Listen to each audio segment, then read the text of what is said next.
하나님의 말씀은 마태복음 19장 21절에서 26절 말씀입니다. 이 계시의 말씀을 봉독할 때에 살아계신 하나님의 음성을 듣는 시간 되시길 바랍니다.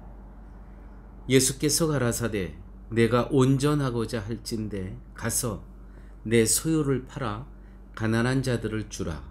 그리하면 하늘에서 보화가 내게 있으리라. 그리고 와서 나를 쫓으라 하시니 그 청년이 재물이 많으므로 이 말씀을 듣고 근심하며 가니라. 예수께서 제자들에게 이르시되 내가 진실로 너희에게 이르노니 부자는 천국에 들어가기가 어려우니라. 다시 너희에게 말하노니 약대가 바늘귀로 들어가는 것이 부자가 하나님의 나라에 들어가는 것보다 쉬우니라 하신대. 제자들이 듣고 심히 놀라 가로되 그런즉 누가 구원을 얻을 수 있으리이까? 예수께서 저희를 보시며 가라사대 사람으로는 할 수 없으되 하나님으로서는 다 할 수 있느니라. 옛날 어느 유명한 부자가 죽었다고 부고가 나서 그의 친지들이 문상을 왔다고 합니다. 그런데 그의 관 모양이 조금 이상했습니다. 관 크기가 조금 작고 관의 양쪽에는 구멍이 뚫려 있어서 시신의 손이 관 밖으로 삐죽 나와 있었던 것입니다. 이에 문상 온 사람들이 상주에게 그 연유를 물었습니다. 아니 저 손이 관 밖으로 나와 있는데 저게 무슨 연유인고? 상주는 이렇게 대답했다고 합니다. 아버님께서 돌아가시기 전에 이렇게 많은 재산을 모아서 부자로 살았지만 갈 때는 빈손으로 간다는 것을 보여주시려고 관을 이렇게 짜라고 유언하셨습니다. 최근에 이건희 삼성 회장이 돌아가셨습니다. 신문 기사에 그의 사무실에 걸려있던 족자 하나가 실렸습니다. 공술의 공수거. 이 재벌 부자 이건희 회장 사무실에 걸려 있었던 족자는 뭐 다른 것이 아니었습니다. 공술의 공수고. 빈손으로 왔다가 빈손으로 가는 것이 인생이다. 많은 것을 시사하는 그러한 글귀입니다. 오늘 한 부자 청년이 예수님과 영적인 대화를 나누고 있습니다. 제가 읽은 본문은 21절부터 읽었지만 사실은 16절부터 예수님과 이 부자 청년의 영적인 대화가 시작이 됩니다. 16절에 이렇게 기록되어 있습니다. 무슨 선한 일을 하여야 영생을 얻으리이까? 이 부자 청년은 청년임에도 불구하고 벌써 선한 일과 또 영생에 관한 죽음 이후의 삶에 대한 그 질문을 갖고 있었다는 것이죠. 젊지만 또 한 가지 특이한 것은 부자였습니다. 이 청년 부자가 이 부자이면서도 무엇이 선한 일입니까? 그래서 그 선한 일을 통해서 영생을 얻을 수 있는 그러한 길은 무엇입니까? 여러분, 우리가 최근 한 달 안에 누구와 영적인 대화를 나눠 보신 적이 있으십니까? 우리가 똑같은 이렇게 인생을 살아가면서 영적인 질문과 또 영적인 대화를 나눌 수 있는 상대가 있다는 것은 그것 또한 복입니다. 청년은 이렇게 질문합니다. 무슨 선한 일을 하여야 영생을 얻으리이까?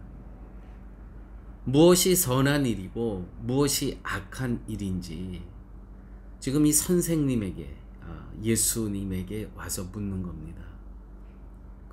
그러므로 이 질문의 뜻은 사람들이 하는 판단 기준이 아니고 예수님, 랍비인 당신의 생각은, 당신의 시각으로는 어떤 것이 선한 일입니까? 라고 묻는 것이죠. 이렇게 인생의 그 질문을 갖고 살아가는 이 여정은 굉장히 귀한 겁니다. 예수님께서 이렇게 이 청년에게 말씀하십니다. 내가 온전하고자 할진대, 완전하고자 할진대 가서 내 소유를 팔아 가난한 자들에게 주라. 자, 이 뜻이 무엇입니까? 무엇이 선한 일이고 그 선한 일을 통해서 영생으로 연결할 수 있는 그 선한 일은 무엇인가? 그것은 내가 갖고 있는 내 소유가 내 것이 아니라는 겁니다.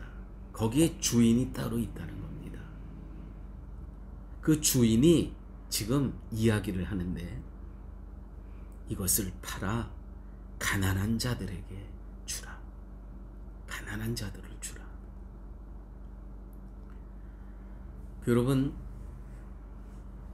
우리가 이 땅에 살면서 이 기독교의 재물관, 소유관이 굉장히 중요합니다. 그건 뭐냐면 내 것이, 내가 갖고 있는 이 소유가 내 것이 아니라는 겁니다. 나에게 맡겨주신 분이 따로 있다는 겁니다.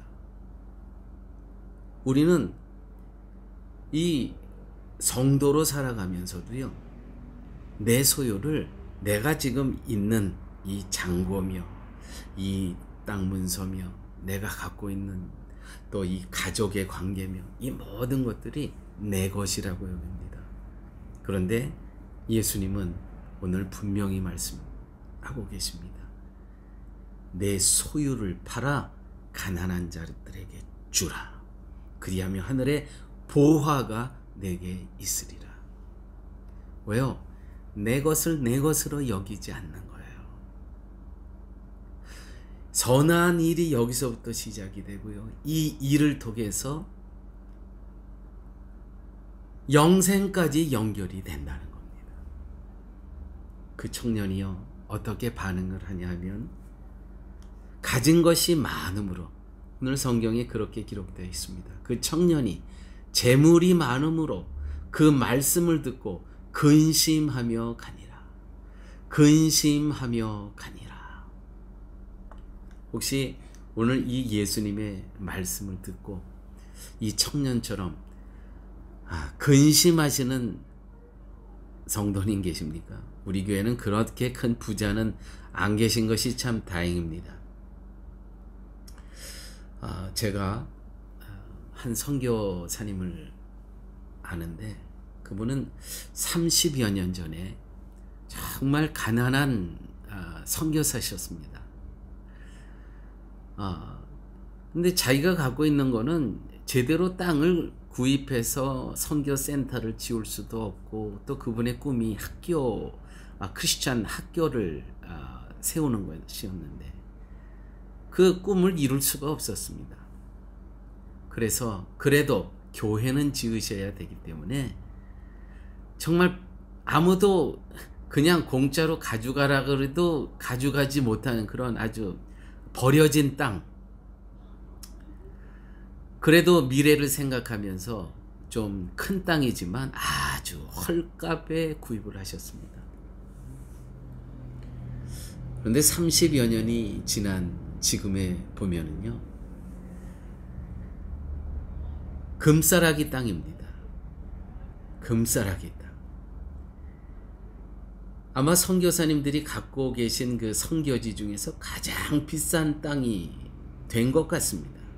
이제 그분은 은퇴를 앞두고 계십니다.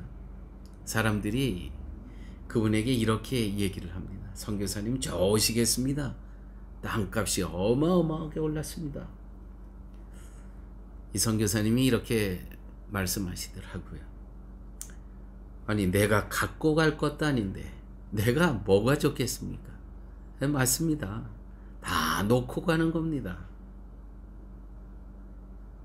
교회 여러분, 이게 우리 성도의 재물관, 재정관이어야 됩니다. 물질관이 이렇습니다. 내게 아니라는 것이죠.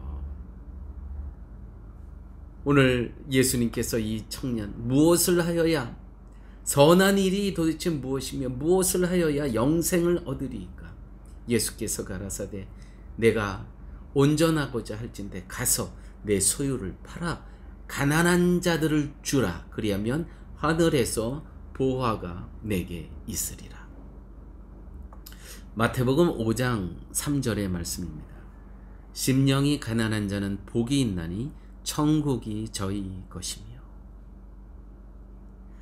심령이 가난한 자는 복이 있나니 천국이 저희 것이며.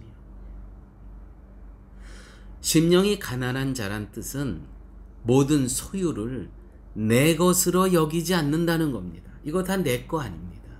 주인이 따로 있다는 거예요. 이 주인은 하나님이시라는 겁니다. 이게 우리의 물질관입니다. 그래서 성경은 심령이 가난한 자는 복이 있나니 천국이 저희 것이며. 여러분, 그러므로 비전도 내 것이 되면 그 비전이 짐이 되고 거기에 갇히고 묶이고 그 비전이 지옥이 되는 것입니다.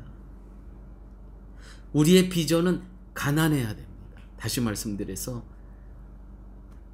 나의 비전이 하나님의 비전 안에 들어가야 됩니다. 그래야 가난한 비전이 되는 겁니다. 비전이 가난한 자는 복이 있나니 천국이 저희 것이며. 비전이 내 소유가 되면 안 됩니다. 하나님의 비전을 품고 살아야 됩니다. 여러분, 우리가 이 파라과이 땅에서 여러 가지를 기도하면서 소망하면서 꿈꾸고 계신 것들이 있습니다. 우리의 소망과 비전이 어디에 들어가야 되냐면 하나님의 비전 속에 들어가야 됩니다. 그래야 우리는 이 땅에서 하나님께서 이 땅에 보내주신 의미와 목적에 맞도록 살아갈 수 있는 거예요. 고린도후서 5장 9절에 보십시오.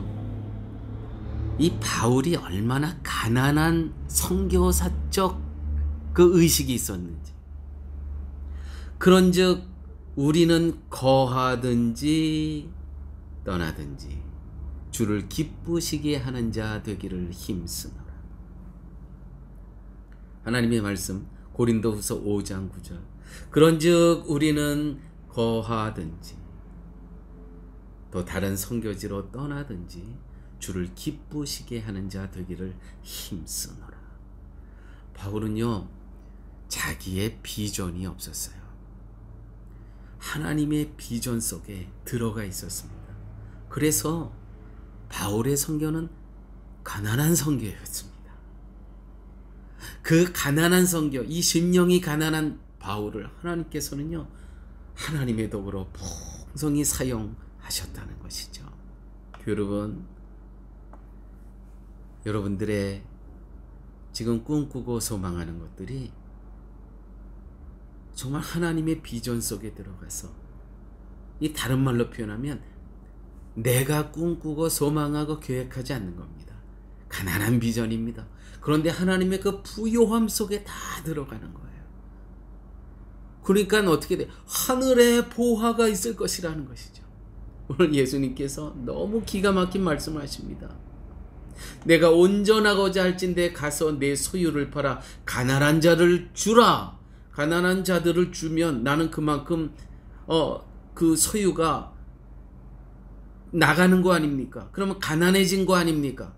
근데 예수님께서 가난한 자들을 주라. 그리하면 하늘에서 보화가 내게 있으리라. 할렐루야. 하늘에서 보화가 내게 있으리라. 아무쪼록 사랑하는 성도님 여러분, 오늘 하나님께서 이 본문을 통해서 저희들에게 주시는 말씀, 내가 지금 갖고 있는 내 소유라고 여기는 그것은 내 것이 아니라는 것입니다. 다 내 것이라는 것입니다.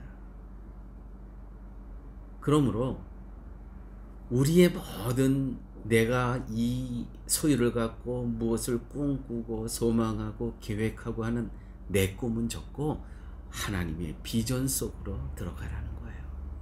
그렇게 하게 되면 내가 생각하지도 못하고 계획하지도 않던 하늘의 보화가 내게 있으리라. 내가 이렇게 하면 얼마를 벌고, 내가 이렇게 하면 어떠한 내가 풍요로움을 누리고, 그런 거 다 있고 하나님의 비전 속으로 들어오라는 것이죠. 그렇게 되면 하나님이 약속하십니다. 그리하면 하늘에서 보화가 내게 있으리라. 이게 어떤 보화인지는 모르죠. 근데 분명히 하나님 약속하셨다는 것입니다. 계속해서 23절, 24절 말씀 보면 이렇게 기록되어 있습니다. 예수께서 제자들에게 이르시되 내가 진실로 너희에게 이르노니 부자는 천국에 들어가기가 어려우니라. 천국에 들어가지 못한다는 게 아니고요, 어렵다고 말씀하십니다. 다시 너희에게 말하노니 약대가 낙타가 바늘귀로 들어가는 것이 부자가 하나님 나라에 들어가는 것보다 쉬우니라. 이 의미는 무엇이냐면 내 소유를 지금 갖고 있는 이것을 내 것이라고 여기고, 또 내가 이것을 이만큼 지금 모았다고 생각하고 내 노력과 내 열심으로 모았다고, 또 이것이 내 것으로만 여기는 그와 같은 삶으로는 천국에 들어가기가 어려우니라. 다시 너희에게 말하노니 약대가 바늘귀로 들어가는 것이 부자가 하나님의 나라에 들어가는 것보다 쉬우니라. 여러분, 옛날에 제가 이 노래가 나온 지도 한 30여 년 된 것 같아요. 민혜경이라는 가수가 있었습니다. 이 민혜경이라는 가수가 부른 노래 중에 가사가 이렇습니다. 내 인생은 나의 것, 그냥 나에게 맡겨주세요. 나는 내 인생을 책임질 수 있어요. 이 가사 내용이 이런 겁니다. 내 인생은 나의 것. 이것이 대부분의 세상 사람들, 또 부자들의 믿음입니다. 이 재물은 내 거라는 것이죠. 내 인생은 나의 것이라는 겁니다. 그런데요, 여기에 대해서 성경은 우리에게 분명한 답을 주십니다. 출애굽기 12장 13절 14절 말씀입니다. 내가 애굽 땅을 칠 때에 그 피가 너희의 거하는 집에 있어서 너희를 위하여 표적이 될지라. 내가 피를 볼 때 너희를 넘어가리니 재앙이 너희에게 내려 멸하지 아니하리라. 이스라엘 백성들이 이제 모세 지도자를 따라 나올 때에 그 땅에 재앙을 내리시죠. 근데 이 하나님의 자녀들이 사는 이 집에 재앙을 피해가는 유일한 길은 무엇이냐면 이 어린 양의 보혈의 피를 바르라는 거예요. 그러면 그 보혈의 피를 보고 재앙이 넘어간다는 거예요. 그 집을 재앙이 치지 않고 그 집을 넘어간다는 거예요. 무엇 때문에? 이 어린 양의 보혈의 피 때문에 넘어가는 겁니다. 그러므로 여러분, 구원은 내 노력과 내 열정과 내 열심으로 구원을 얻는 것이 아닙니다. 구원은 오직 예수 그리스도의 보혈의 피를 통해서만 구원에 이르게 된다는 것이죠. 고린도전서 11장 25절에 26절 말씀입니다.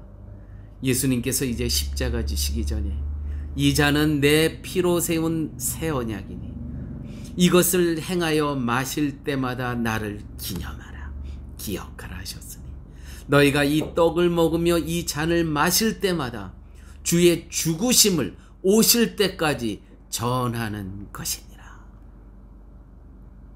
너희가 이 떡을 마시며 이 피를 마실 때마다, 이 잔을 마실 때마다 주의 죽으심을 오실 때까지 전하는 것이니라. 와, 주님이 오실 때까지요, 이 피의 의미와 또 이 떡의 의미를 어떻게 돼요? 죽으심을 오실 때까지, 재림의 예수님 분명히 오실 거잖아요. 오실 때까지 전하는 것이다. 이것이 우리가 이 땅에 살아가는 성도의 그리스도인으로서의 증인으로서 해야 될 일입니다. 예수 그리스도의 살과 예수 그리스도의 이 보혈의 피의 의미, 그가 당한 고통과 마지막 피 한 방울까지 흘린 그 의미 뭐예요? 나의 죄값을, 내가 저렇게 죽어가야 되는 나의 죄값을 치르신 것을 언제까지? 예수님께서 다시 오실 때까지, 주의 죽으심을 오실 때까지 전하는 것이 뭐예요? 우리의 사명이라는 것이죠. 야고보서 1장 22절에 이런 말씀이 있습니다. 말씀을 듣기만 하는 사람은 자신을 속이는 자니라. 우린요, 성경에 대해서 너무 많은 지식을 갖고 있어요. 그런데 야고보 사도는요, 이렇게 얘기해요. 말씀을 듣기만 하는 사람은 자신을 속이는 자니라. 우리에게 문제가 뭐냐면요, 말씀과 행위가 동반하지를 못해요. 함께 가지를 못해요. 일치하지를 못해요. 우리는 다 영적인 이 당뇨병 환자들입니다. 아는 것이 얼마나 많은지. 이 당뇨병이라는 것은 에너지가 들어온 만큼 내가 운동을 해서 이것이 에너지가, 나에게 축적된 에너지를 그만큼 발산을 해야 되는데 계속 쌓이기만 합니다. 계속 쌓이기만 해요. 정말 특별히 한국인 성도들은요, 영적인 당뇨병에 걸린 사람들이요, 얼마나 많은지 모릅니다. 말씀은 정말 너무 많이 하세요. 설교를 또 여기 유튜브 저기 유튜브 다 들어가면서 얼마나 많은 아시는지 몰라요. 근데 행위가 실천이 동반이 안 되는 거예요. 그러니까 다 병자입니다. 다 당뇨병 환자들이에요. 여러분, 오늘 고린도전서에서 사도 바울이 하는 얘기입니다. 너희가 이 떡을 먹으며 이 잔을 마실 때마다 주의 죽으심을 오실 때까지 전하는 것이니라. 전하는 것이니라. 우리가 언어로 전하고요, 우리의 삶으로 살아내야 됩니다. 부자가 하나님 나라에 들어가기가 힘든 것은 그의 소유가 다 자신의 노력과 열심의 결과라고 믿고 사는 한 하나님 나라에 들어갈 수 없습니다. 예수 십자가의 은혜로 오늘 덤으로 사는 인생임을 잊지 말라고 하는 말씀입니다. 그래서 오직 믿음입니다. 그래서 오직 은혜요. 그래서 오직 그리스도만으로 하나님 나라에 들어갈 수 있음을 믿으시기 바랍니다. 오늘 대표적으로 이 부자를 지칭해서 이야기하지만 세상이 이렇다는 겁니다. 내 열정과 내 열심과 내 노력으로 얻은 것들이라는 것이죠. 이것들이 이 지금 소유가 아닙니다. 다 하나님의 은혜입니다. 이 제자들이 이제 전도하러 나가는데 예수님께서 그들에게 주신 딱 한 말씀이 있습니다. 거저 받았으니 거저 주어라. 뭐예요? 내가 영생을 얻은 이 은혜로 얻은 이 기쁨과 감사, 나누라는 거예요. 나누라는 거예요. 그리스도의 복음을 나눠주라는 거예요. 거저 받은 복음 거저 나눠주어라.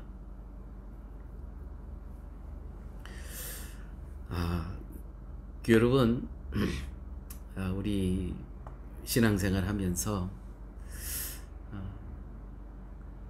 10의 1조 이거 신비입니다. 여러분 10의 1조를 정확히 하잖아요. 그럼 물질로부터 자유롭습니다.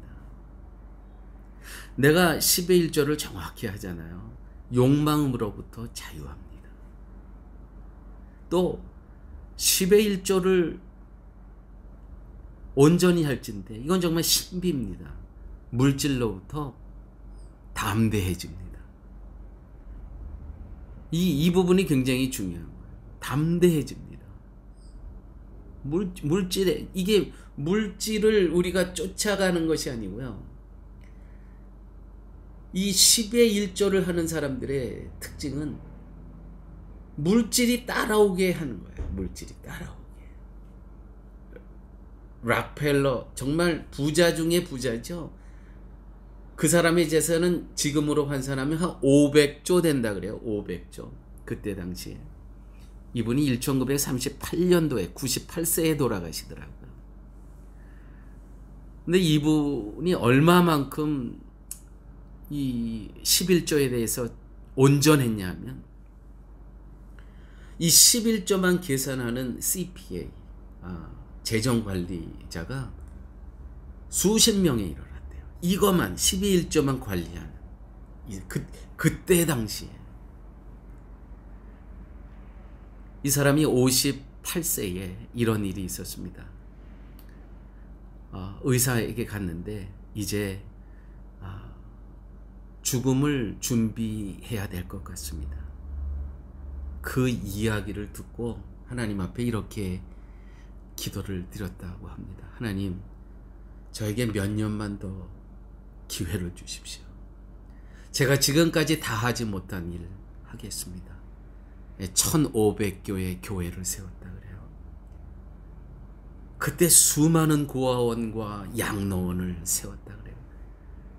그때 많은 자선단체를 설립해서 많은 자선을 했다 그래요. 뭡니까? 오늘 말씀 그대로입니다.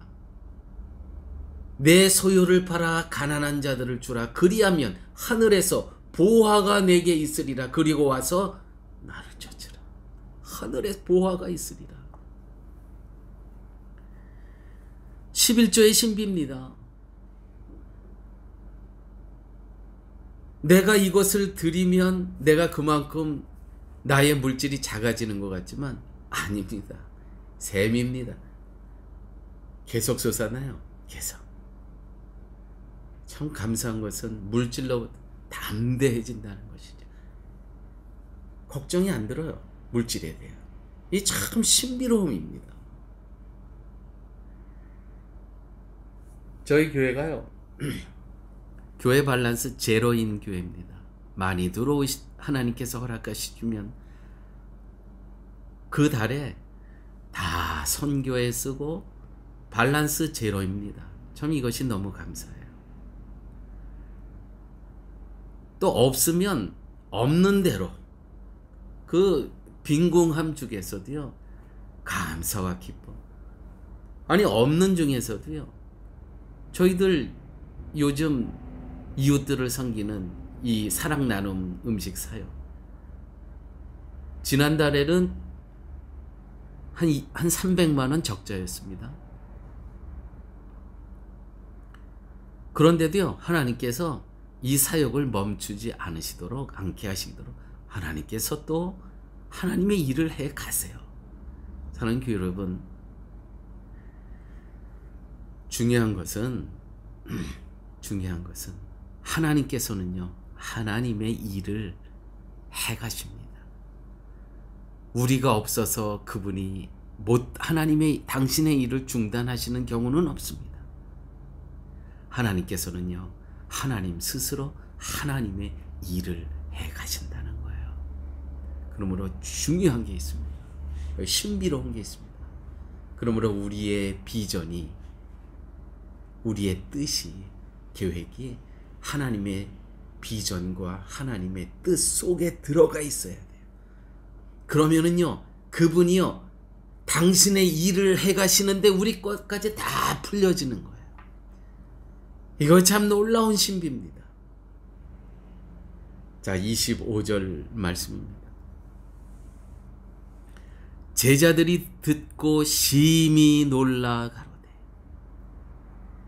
제자들이 듣고 심히 놀라 가로되 그런즉 누가 구원을 얻을 수 있으리까?